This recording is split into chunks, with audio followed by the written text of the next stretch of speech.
Hello, welcome to a tutorial for the Blackmagic Pocket 6K Pro. Let's see what's in the bag at Barspar University. Okay, if we open this up, we have got here, with my thumb, a handy little LED light if we're in the dark surroundings. Okay, what I'm going to do now is just tell you how we've got everything laid out in the bag. In the bottom left, we've got the Hawkswood charger and the 4 batteries that fit on it. Just up from there, we have got the XLR cables. Above that, we have got the main supply for the Hawkswood and the mains power supply for the camera. Just along in the top center, we have got 2 pouches, a pink one for 4 64 gig SD cards and a red one for a 1 terabyte hard drive. In the center, we have got a hand grip which doubles as a battery compartment. There we can put 2 additional batteries to run the camera for longer. Next, we have got a 2470 L series Canon lens. And then to the right of that, we have got the camera, which is in a armored small rig cage. Let's put everything out on the table so I can show you in more detail. So this is everything in the bag all laid out. Starting, we've got the camera here in its armored cage. We use the cage for attaching the hard drive and monitors to. Okay. Bottom here, we have got a additional battery compartment which screws onto the bottom of the camera with this 1/4 thread here. What we can do with this is we can put 2 batteries in here, and when it's screwed onto the camera can also have a battery in the grip, so that's 3 batteries which will extend the run time to about 2.5 hours. Okay, here we've got the Hawkswood battery charger. This is quite a fast charger here which will plug into the wall, and we've got the 4 batteries that come with this camera. Here we've got the main supply. Now the Blackmagic camera is hungry for power.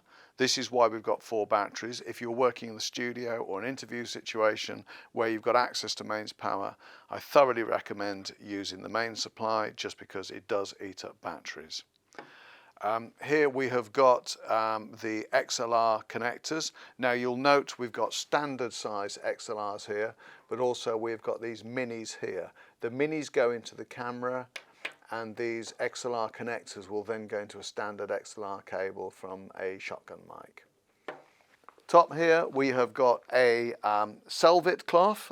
This is just basically a cleaning cloth. We're going to put one of these in each camera. You use this for the lens only. Do not ever go near the sensor. If you ever think there's something on the sensor, bring it to the TV tech team and we'll clean that for you. Here we've got this pink pouch. All of the kits have got the same coloured pouches because I want you all to remember that there are 4 cards in here. I've helpfully written rushes on them so you can decide at the end of the shoot day you can put your SD cards in the rushes section and then have all the rest in a blank section. Okay, but there are 4 of these cards. The reason that there's 4 is that the Blackmagic camera has got a very high data rate. Okay, but we'll get to that later on.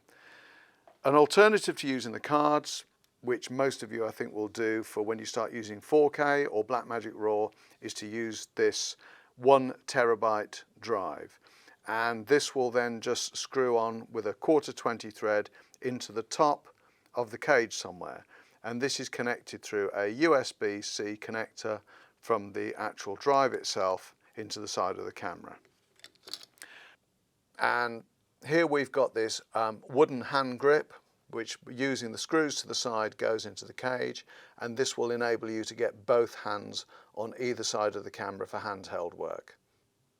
And finally, let's have a look at this lens. This is a lovely new 2470 EF mount lens. It's an L series from Canon. It is f2.8 all the way through the range, which means it works really well and your exposure doesn't change as you zoom in and out, and 2.8 means it's quite a fast lens. Let's have a look in a bit more detail about how we set the camera up.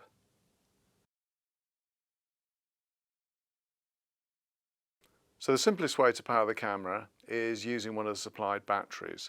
So on the bottom of the camera we have got the battery compartment there. We can still get to it because the cage has got an opening for it. So if you just use your fingernail, ping this open like so, okay, and then the battery can only go in one way. Remember, you've got the contacts there, silver contacts. Pop that in, okay, that will click. Then we close this, click there too. That's ready to go. Okay, the next option we've got is to use this Blackmagic battery grip. This screws on to the bottom of the camera using the 1/4 thread there. See here we've got these connectors. These go up into the bottom of the camera, which I showed you earlier. Please be very careful with these, they are quite delicate. And this will line up with this little pin here.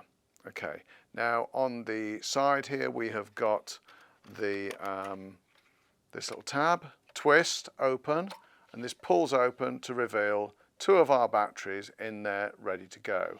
Okay, this pushes back in, twist this back, lock this up. So you could just use 2 batteries and just pull them out from the side whilst you're actually connected to the camera on the tripod, or you could even have 3 batteries for a longer run. So here we have the camera with the battery compartment attached. We use this toothed wheel here to tighten it up, and you do want to get this quite tight. Now, the only issue that I have with this setup is that even with the cage on providing rigidity, if you've got quite a weighty lens on the front and you're going to be attempting some manual focus pulls with your hands rather than using a focus motor, you're going to find that there's a certain amount of flex that takes place within this plastic body here. So you do really need to test this out for yourself, but I think if you've got a heavy lens on here and you're doing quite a lot of focus pulling, I would actually not use this. However, if you're doing sort of much more straightforward filming and it's important to be mobile and portable and have a long run time, then go ahead and use this. So then there's our 12 volt here, and you can see it's a little bit red. This is the power input. It's pretty skinny. You've got 2 little holes where the pins will line up, and on the left hand side you can see there's this little ridge, and that will go in at the top in the body of the Blackmagic camera. When you're taking it out, you need to pull this sleeve section down. Don't try and just pull the cable, it won't work. Pull this and then that will release it out of the camera. And once I've aligned up the little ridge, it's just a matter of just having a little twizzle, little twist, and then pushing in, like so. To get this back out, you need to pull the sleeve. So you're not pulling the cable, you are pulling the sleeve from the top. That will get it back out. To put an SD card in, we need to get this textured side of the camera and push it back, like that. That will flip open. And then our card goes in so we can see it, because you'll be at the rear of the camera. See that? And you've got to push this in. This is a little bit tricky. You've got to use your nail. Clicks. Swing that around, but then we've got to push it forwards. Okay, just get it till it's about secure. And here we can see the connection. Let's pop this in like so. Okay, probably want to make sure that this is just out of the way of the LCD at the back. And there we go. This whole setup is a little bit Mickey Mouse, so please be careful with it, but we're going to stick with these holders until we need to get something else. Okay, to put this 24-70 lens on, or pretty much any other lens, we're going to be looking for the red dot there. It might be a white dot, but in this case it's a red dot, and it will match up with our red dot on the body of the camera. You want to line these up, okay, twist it this way, then it's in. And then to get rid of it, we just press this button at the side here, press that, twist it back out the way it came. Never do this with the camera on because you get a load of dust on the sensor. Okay, so we've got the 28-70mm lens on. We've got zoom control at the back. On the front ring we have got manual focus. You've got an autofocus setting here, but the autofocus capabilities of the Blackmagic aren't great. You can set focus at the start of a shot, but it won't track all the way through, unlike the A7 or to some extent the C100. On both sides of the body we have got the microphones, so you do actually have stereo microphones here, but these only work if you actually don't have anything plugged into the side, into the XLRs. And then we have got the ventilation opening here. We've got one on each side. Just make sure you never have this covered up because the camera will overheat. And then we've got this rather nice cage to protect the camera, which sort of covers, you know, most of the body here. On the left-hand side of the camera, we've got all our connection ports behind these rubber covers, which, for the sake of this tutorial, are frankly a bit of a pain in the neck because I've got to hold them all back. But if we start at the bottom, we've got two mini XLR connectors. This is if we want to put a shotgun mic in or even a radio mic. They will go into the side here. And then we've got these dinky little press releases like that. Then we have got the 12-volt supply from the wall, which we showed a little bit earlier on the power options. And then we've got the USB-C cable, which is what we do for plugging in our 1 terabyte hard drive. I'm going to leave it out though for the rest of this little bit, just so it's going to get in the way otherwise. Then we've got the HDMI port. So if you were running the camera off into a monitor, so it'd be really, really nice if you've got a Shinobi monitor on the top of here for a focus puller, or you just want something a little bit bigger and possibly in maybe a better position than the onboard monitor, you can use a HDMI. Above that we have got here, we've got a headphone socket, very useful indeed. And then we have got a mic, which you're probably not going to use that often. That's for a 3.5mm jack, and that would be like an onboard mic, like a Rode mic, something like that. Looking at the top of the camera, we have got all the good stuff. We've got the on button, so I can turn this on here. Green light will come up. We've got the function buttons here. I'm going to go into detail on these a little bit later on. But here we've then got the ISO button, that is the sensitivity of the camera. We've got the S for shutter speed, so shutter being if we're shooting at 1/50th of a second. And then we've got our WB, which is our white balance button. We get all the information we need from these buttons when we look at the back LCD panel. We've also got a stills button if we want to get a stills grab, and then we've got the fire button here. If I just put my hand here, can you see we've got these little teeth? And this is a knurled wheel which we can use to control the aperture. So on this lens we can go from f2.8 to f22.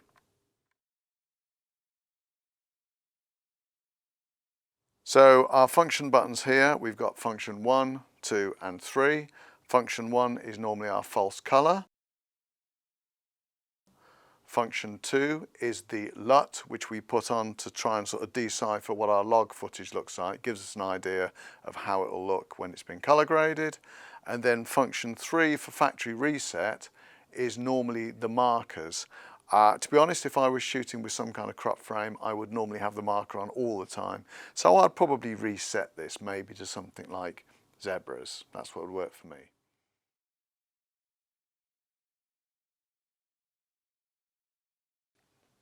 In with the kit, we've got this rather lovely wooden handle which we can use if you want to do some quite simple handheld work with this. It means that you can use the grip on the right, but then you might want something from the left-hand side if you're not trying to pull focus. So this handle comes with a couple of captive screws here, which we could put on the back, which would kind of put it in level with this handle. But the problem with that, it means that if you are using the hard drive at the top, you cannot put this on here because this cable is in the way. But that's okay. We can either use an SD card or we stick with the cable, but then we put it onto these bolts here. Okay, so I'm just going to show you how to put it onto there. Also supplied in this, we have got an Allen key, which I can pull out Okay, and you can use the Allen key if you want to. You can actually change the height of the grip of the position by moving this up and down, but it's also quite handy because it will help me tighten these up, which I'll do, but I'll probably speed up in the edit for you. So I'm going to put this in for us now. So I'm going to do this.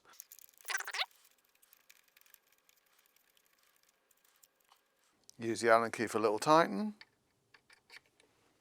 Just like that. The other one.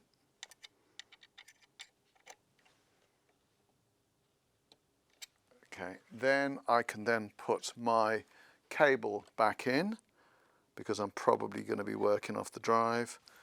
And then now I've got another handle. So I've got another point of contact. So if I want to go like this, I've got somewhere else to hold it on to.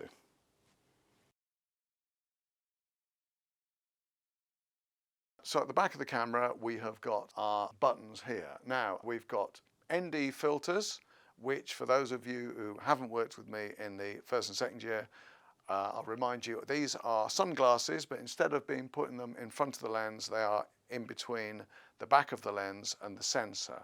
And by pressing the plus, I can multiply the amount of sunglasses that I'm putting in because I want to reduce the amount of light. Not something I really need to do in the studio today, but if on a bright day outside, it's going to be very helpful. So I'll demonstrate. If I press this plus, that is 2 stops, and you see you've got a little indicator there which tells me that's 2 stops of light reduction. Press it one more time. 4 stops of light reduction, 6 stops of light reduction. If I keep on pressing, it'll clear them all out and it will go back to clear again. Okay, this button here is the auto iris. I can't imagine that many times that you should be using the auto iris. You should be setting your exposure manually by using zebras, histograms, or false color. However, this will give you a completely average setup. So let's see what it does here. At the moment, my iris says 5.6, f5.6. If I press this, it's going to make an adjustment. Okay, so it thinks it's pretty dark in here, which it is. It's quite dark, and this LCD happens to be quite bright. So this has actually opened up to the maximum here, 2.8. Okay, but I can then wiggle my control and take this back down. All right. Okay, next, actually open this up so it's nice and bright, see what it'll do for the next thing. This button below here is the autofocus. This will focus on what is in the middle of the shot. It's a little bit surprising though, is that you press it and you think it's going to happen.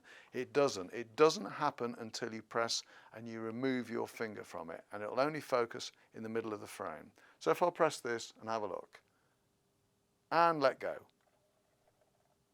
and it only focuses on that little square. Just show you again, smuck this up, let go.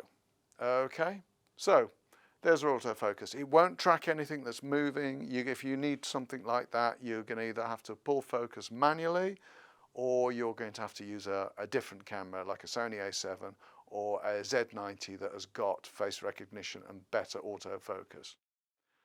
So next button down here, this is for HFR, high frame rate. This works if you have got the camera set up already to a particular speed. So can you see here, we could then go to 50 frames per second. I think I could go into 100, but it depends what setup I'm in, whether I'm shooting RAW or ProRes or HD, because the higher the image quality, the less able I'm going to be to actually shoot at a higher frame rate. Okay, let's turn that off. Back to 25 frames per second. Plus here, this is really handy for just zooming in for setting manual focus. So zoom in there, then I can then set manual focus. Pretty helpful if we're just doing interviews or something like this. Okay, put that back. Then we have got the menu setting. If I press this, we then get access to the menu. So the menu on the Blackmagic, it seems quite a lot, but believe me, it's way easier than the Sony A7. And I will go into detail in this in later part of the tutorial, but we can just set to monitor, audio settings, general setup, date and time, presets, Luts. Okay, we'll have a look at all of these a bit later on, but let's just go back to record for now. And then if I want to come out of this, I need to go, just press it one more time. And then lastly, we have got playback. So I have recorded one shot in here already, so let's just press this playback. Okay, here's our shot. I need to press play. Not very exciting. Okay, this is a bit of a head scratcher. How do we get back to live? Mark and I have had a look at this, and weirdly enough, the best way and the quickest way to get back to live view is press record, but just tap it once. Yeah, it surprised us too, but that's how we do this. But it hasn't set the camera to record. If I do want to record, I'm going to press my button at the top, and which pretty obvious we're recording now is that we can see this. It's not the time code, but it's the actual length of the shot running through, and we've got a red button at the bottom. Press it one more time, stop.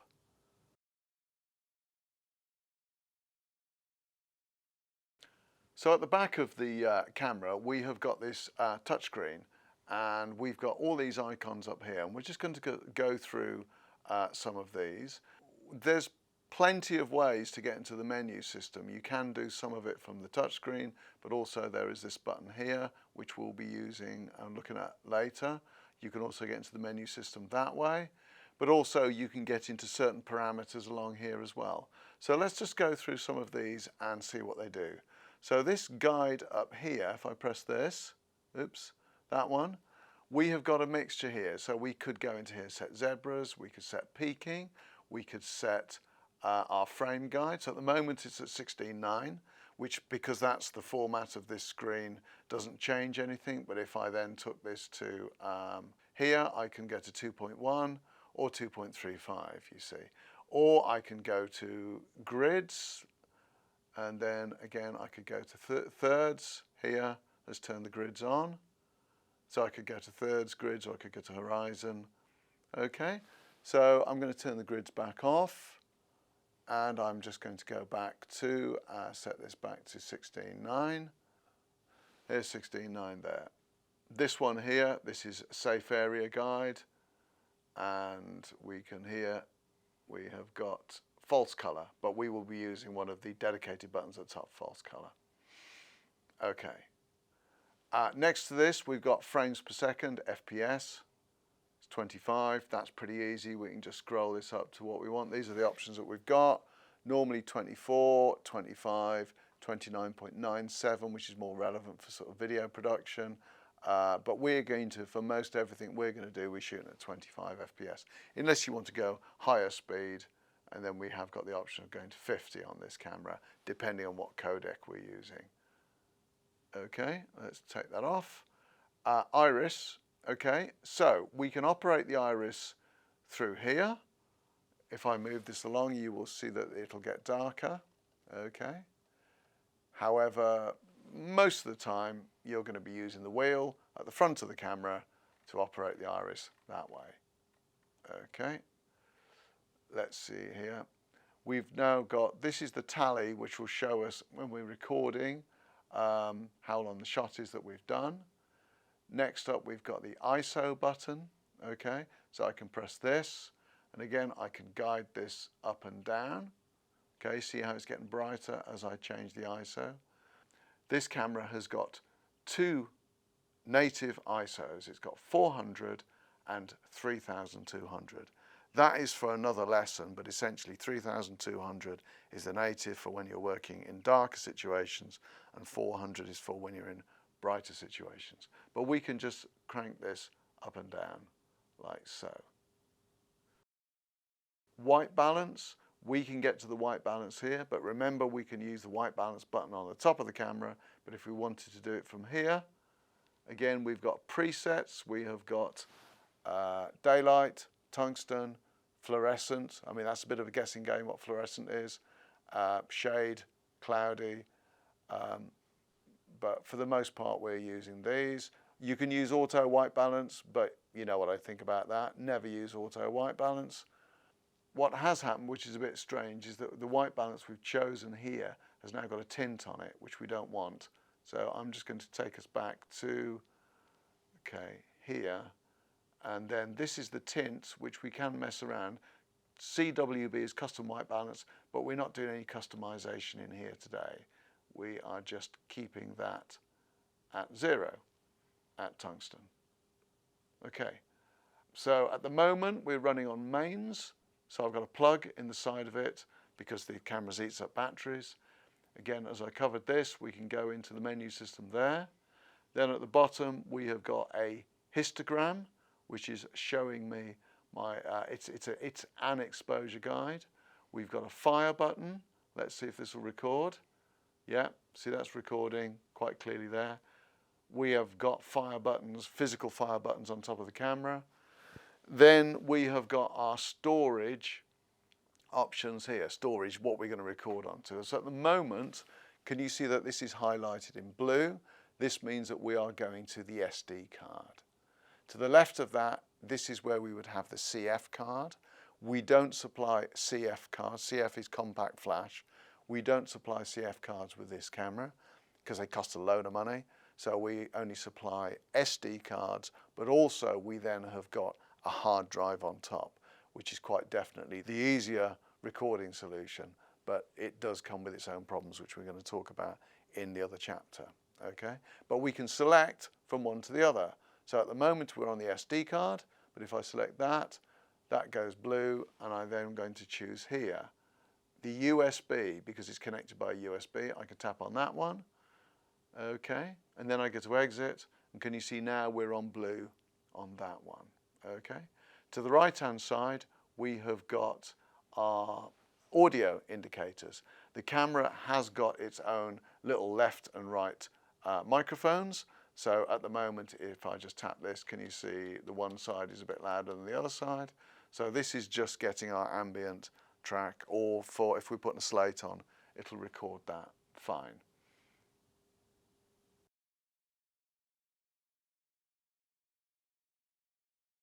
So let's say I want to use the SD card. So I know that that is the one in the middle, and I'm just going to press on that, and then can you see the middle one? It says SD there. We have got USB. So I want to format this. Now as it is, this is selected. So I'm going to choose Format SD. And then it is always going to be exFAT. And I'm going to go Format SD there.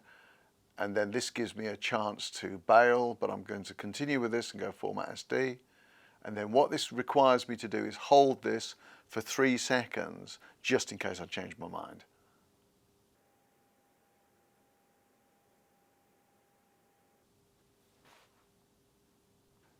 Let's say I want to format the hard drive as well, and I've come out, I press the blue button here, and again my drive is selected there, but I have to go to drive list to get to the format button, and then I have to select the drive by pressing this, then that brings a format drive button there, press that, format drive, last chance, hit it, hold for 3 seconds.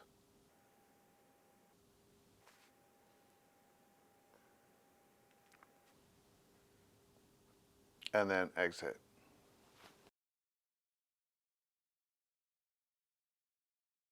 Now we've got the cards formatted, let's sort out our recording codec. Okay, normally we'll be starting off with ProRes.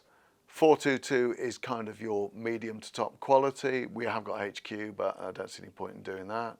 You can shoot LT. This reduces the quality, but not so much that you're ever going to see it. But let's use our benchmark as 422. So our initial setting would be at HD.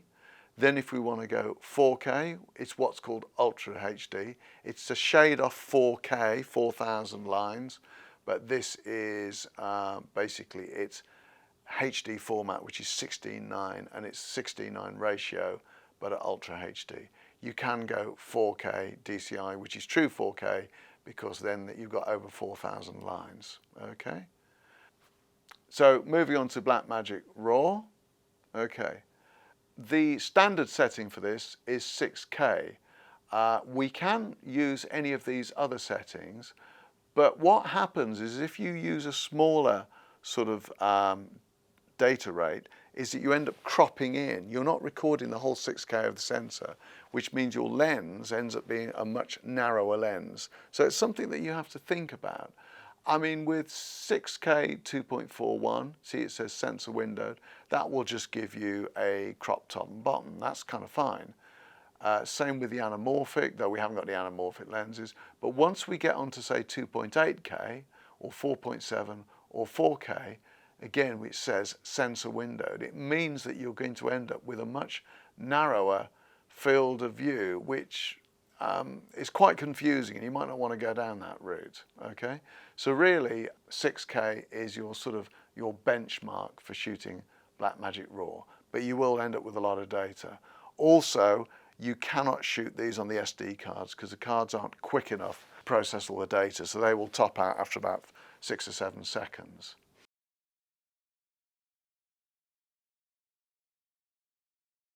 Moving on to the next page, this is where we choose what we might be calling the picture profile. So on the C100, that would be the C-Log. On a Sony, that would be like either HLG or S-Log2. So the log equivalent that we use here is just called film. It doesn't necessarily look like a piece of film, but it means that you can color grade this, and you have a very low contrast, low saturated image, which in theory will afford you a much greater dynamic range. These cameras shoot at 10-bit instead of shooting at 8-bit like the Sony, which means that your color grading is even more refined in this. If you were just having to shoot something where you didn't have time to color grade, or let's say you're live streaming, so there's no opportunity to color grade there, then you shoot Xed video. Let me just show you how these look. So if I just have a look here, let's just sharpen up our image. Okay, this is our image of the wall. It does look a little bit flat, it's a little bit grey. If I was then just to go back in and change and go to Xed video, can you see how much more punchy it looks and how contrasty? This is a bit closer to how my eye is actually seeing the image, but it means that my color grading opportunities are less. Here we can just set our frame rate, 25 FPS. Off-speed recording, if we could do, we could then take this up to 50 FPS, but we can go to a lower frame rate as well if we want some sort of quite odd effects, but let's put this back to 50. So it doesn't mean we're shooting at 50 FPS, it just means if I press a button later on, one of the function buttons, I can then go to that immediately. Okay. Once again, choosing SD card or USB. Let's have a look at the next page. And then here, this is for time lapse, every 10 frames. Detail sharpening, always have that off. And if a card drops a frame, you've got an alert or stop recording. Last one, apply LUT in file. This means that if you have a LUT loaded in, you can bake it into the image, but really you never want to do that. You always want to do that in post-production, so let's leave that off.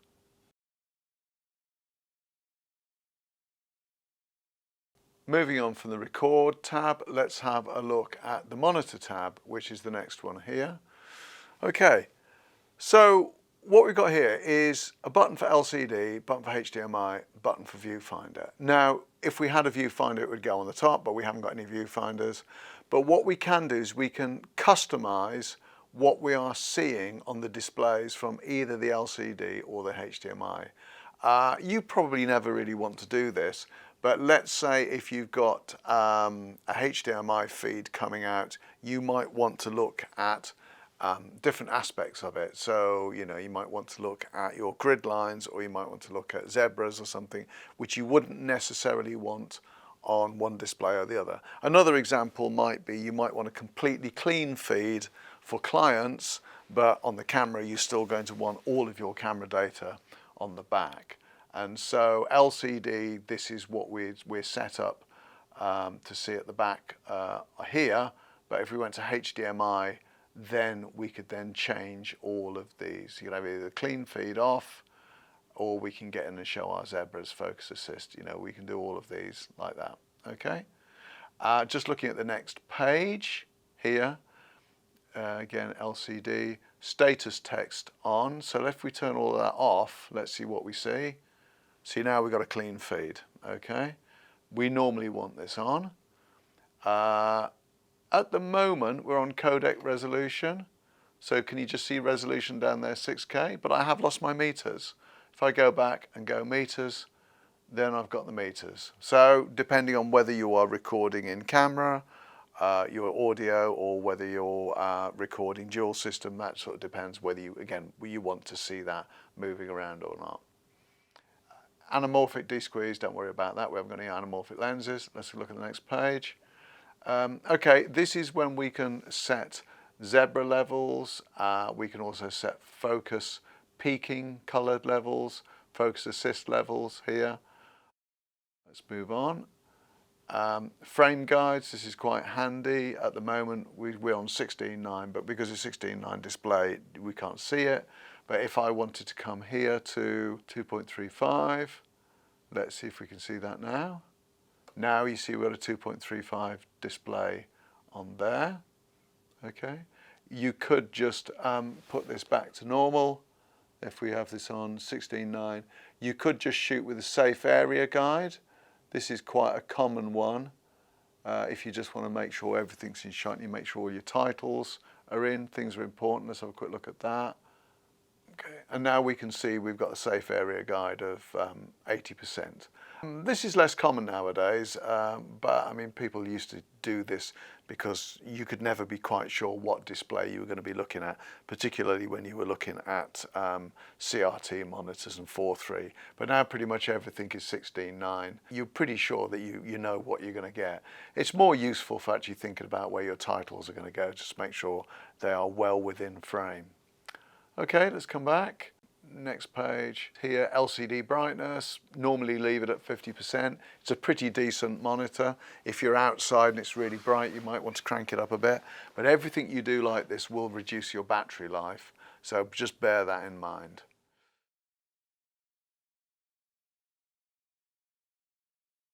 Let's go to audio. Can you see here me talking? At the moment we are picking up the audio on the left and right microphones. These are the side of the lens. We can, by using these arrows here, we can choose whether we are going to use this as guide track audio for putting a slate on, or whether you've actually, your sound recordist, let's say you're shooting an interview, you actually want to put your XLR jacks into here. So let's just go along, camera right, camera left. These are just for the onboard mics. Let's do this to XLR line. That's if you're coming in from mixer. But normally we want XLR mic. And if we do this, XLR mic. So let's say we've got two mics coming into this. We could have two radio mics or a mic and a boom. Let's see what the next page is. However, you've got headphones volume. If you're in a particularly noisy environment, you might want to crank this up a little bit. Speaker volume, Blackmagic has got some speakers in here, but they're pretty weedy. Let's go to setup.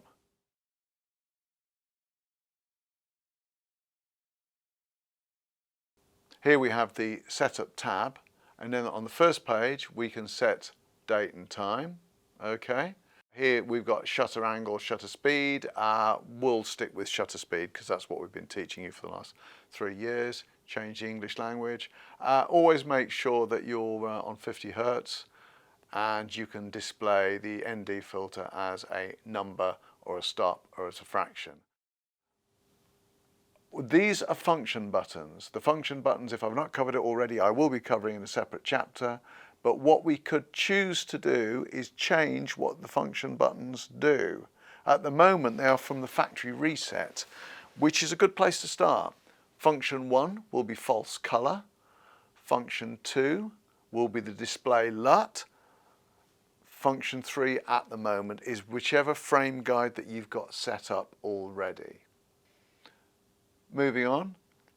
Next couple of pages aren't so useful for us. This is if we have got zoom and focus controls, if we were using this as a, say, studio camera, but we haven't got those things, so let's just move on from there. And then here, this is basically ways that we can turn the display off. If you're working on batteries, you can actually choose to have your display to dim after 5 minutes or 1 minute. I mean, these are going to be a bit annoying, but they might actually save you some batteries if you leave the camera on. okay, but you just want to save the batteries. And here you've got for the tally light as well, that's normally a little red light on the front of the camera. Let's move on. This is for the Bluetooth name if you want to connect it to Bluetooth. Next page, factory reset. This is what we did this morning. I mainly did that because I wanted to make sure the function buttons were as they should be. But don't calibrate the image sensor. Please don't do any of that, or motion sensor, or calibrate screen.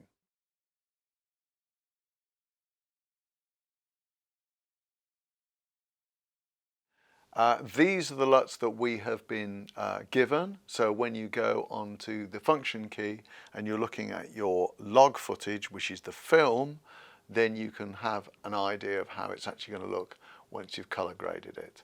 You're generally going to be working with either the one to extended video or film to video. But really this is all quite academic, because it's a matter of taste really. It'll just help you see how your image is going to look. If you do want to change these, it's a little bit fussy. You select the LUT, but then you have to then press a tick, and then this little blue tab on the left hand side makes it clear that that is the one that you are using. Okay, but I'm just going to go back to Gen Extended Video like that. Okay.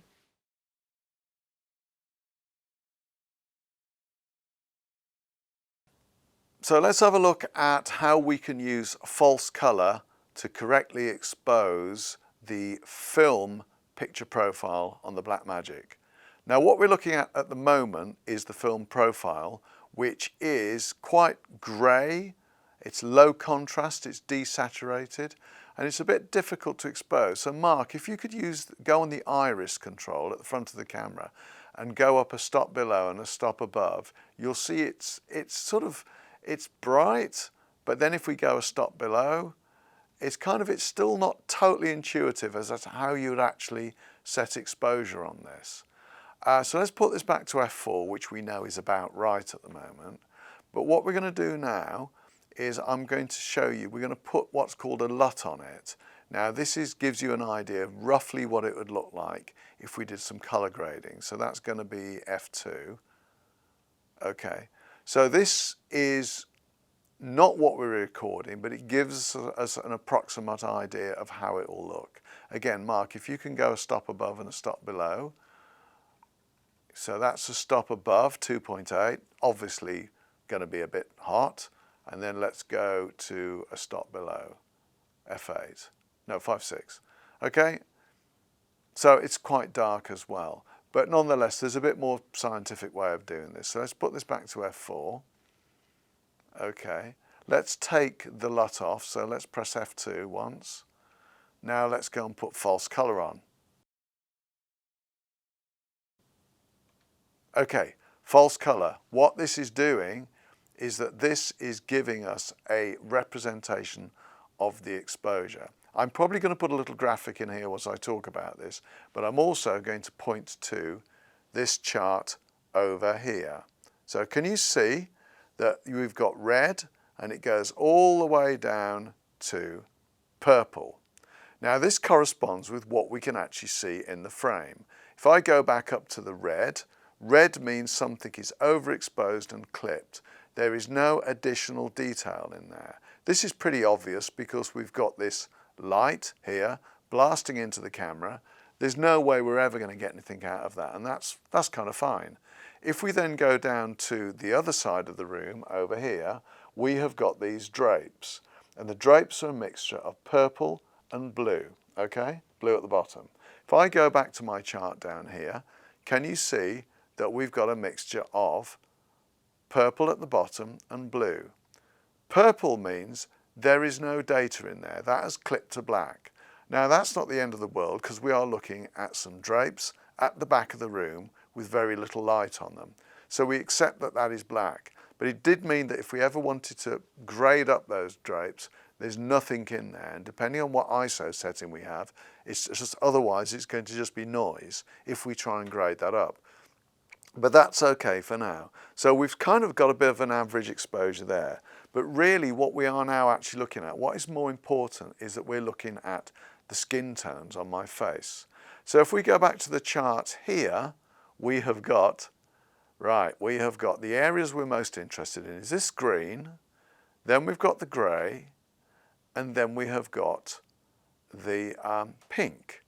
Now, pretty much the boundary between the middle grey and the green is kind of the middle of our exposure, okay?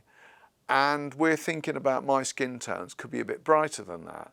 So fortunately, the way it can work is the skin tones here on my face, on my forehead there, these can be set at pink, okay, in a normal situation.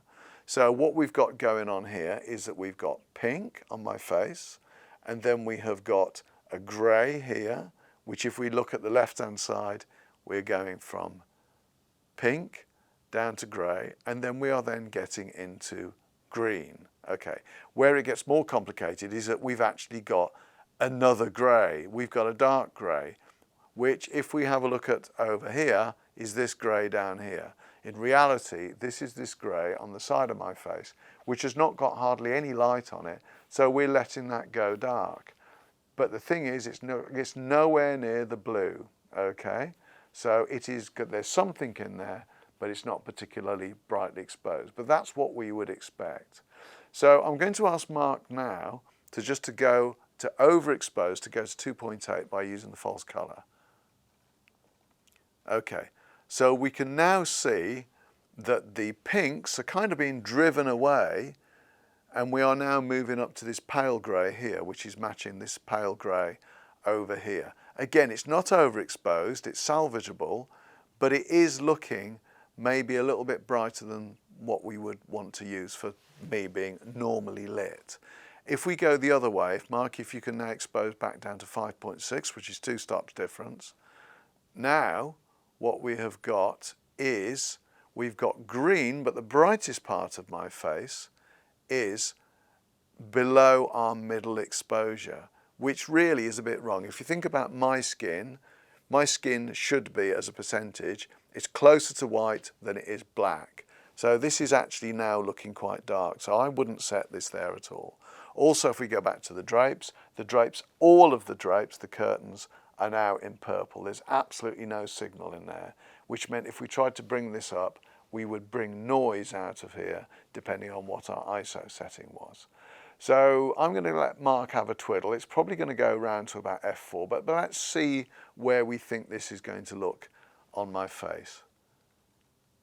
Okay, so could be f4, maybe it could be a little bit brighter. It could be there, I think so, there.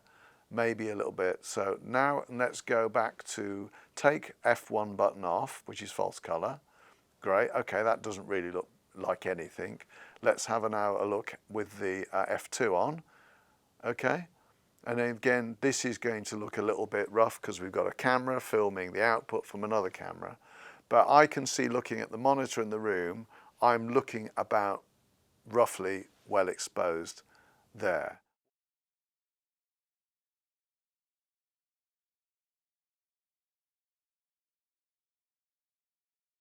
Let's talk about zebra patterns for a bit. I quite like using zebras, particularly when you're not using log video. It's just quite a handy, quick way of getting consistent exposure, particularly when you have skin tones.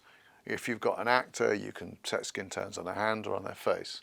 Okay, but we still need to turn the zebra patterns on. Okay, a couple of ways that we can do this. We can use the quick menu at the top left-hand side, and here we're already set up. We could have zebras. I mean, we could go false color, but we're just going to go, instead we're going to have zebras here, and we can turn them on this way. And then if I just tap off, you can see that we've now got these little zebra patterns here. Particularly if I open up a bit brighter, we've got zebra patterns there.